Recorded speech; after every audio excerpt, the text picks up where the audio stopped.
مقدس کلام میں سے ہماری برکت کے لیے مرکز کی انجیل ہے اور اس کا 16واں باب۔ اگرچہ بہت سارے حوالہ جات آپ نے پڑھے ہیں، سنے ہیں، پر مرکز کی انجیل کے 16ویں باب کی پہلی آیت سے کلام میں بھی لکھا ہے، جب سبت کا دن گزر گیا تو مریم مگدلینی اور یعقوب کی ماں مریم اور سلومی نے خوشبودار چیزیں مول لی تاکہ آ کر اس پر مرے۔ وہ ہفتہ کے پہلے دن بہت سویرے جب سورج نکلا ہی تھا قبر پر آئیں اور آپس میں کہتی تھیں کہ ہمارے لیے پتھر کو قبر کے منہ پر سے کون لٹکائے گا۔ جب انہوں نے نگاہ کی تو دیکھا کہ پتھر لٹکا ہوا ہے، کیونکہ وہ بہت ہی بڑا تھا، اور قبر کے اندر جا کر انہوں نے ایک جوان کو سفید جامہ پہنے ہوئے دہنی طرف بیٹھے دیکھا اور نہایت حیران ہوئی۔ اس نے ان سے کہا، ایسی حیران نہ ہو، تم یسوع ناصری کو جو مصلوب ہوا تھا ڈھونڈتی ہو، وہ جی اٹھا ہے، وہ یہاں نہیں ہے، دیکھو یہ وہ جگہ ہے جہاں انہوں نے اسے رکھا تھا۔ کلام کے پڑھے اور سنے جانے پر خدا ہی کی برکت ہو۔ خدا کا شکر ہو۔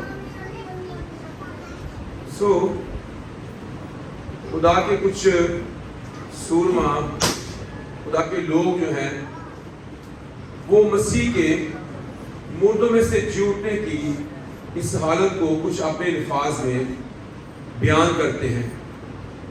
ایک خادم ہے جس کا نام ڈیوڈ ہے، وہ یہ کہتا ہے کہ مسیحیت کا آغاز جو ہے وہ قبر سے ہوا ہے، جہاں تمام چیزوں کا خاتمہ ہو جاتا ہے۔ مسیحیت کا آغاز وہاں سے ہوا جہاں چیزیں ختم ہو جاتی ہیں کہ بس ہونے ایک اینڈ سی نا، تو کسی بھی چیز کا اینڈ جو ہے وہ قبر ہے، اس کے بعد تو خاتمہ ہے۔ لیکن مسیحیت کا آغاز وہ کہتا ہے وہ قبر سے ہوا ہے۔ ایک خادم بیان کرتا ہے، کہتا ہے کہ جو مسیحیت ہے، یسوع کا مردوں میں سے جی اٹھنا، یہ اس کا سانس ہے۔ یعنی کرسچینٹی کی جو سانس ہے، جو ہمارا دین عقیدہ ہے، اس کی جو سانس ہے وہ مسیح کے مردوں میں سے جی اٹھنا ہے، اس کی بنیاد ہے۔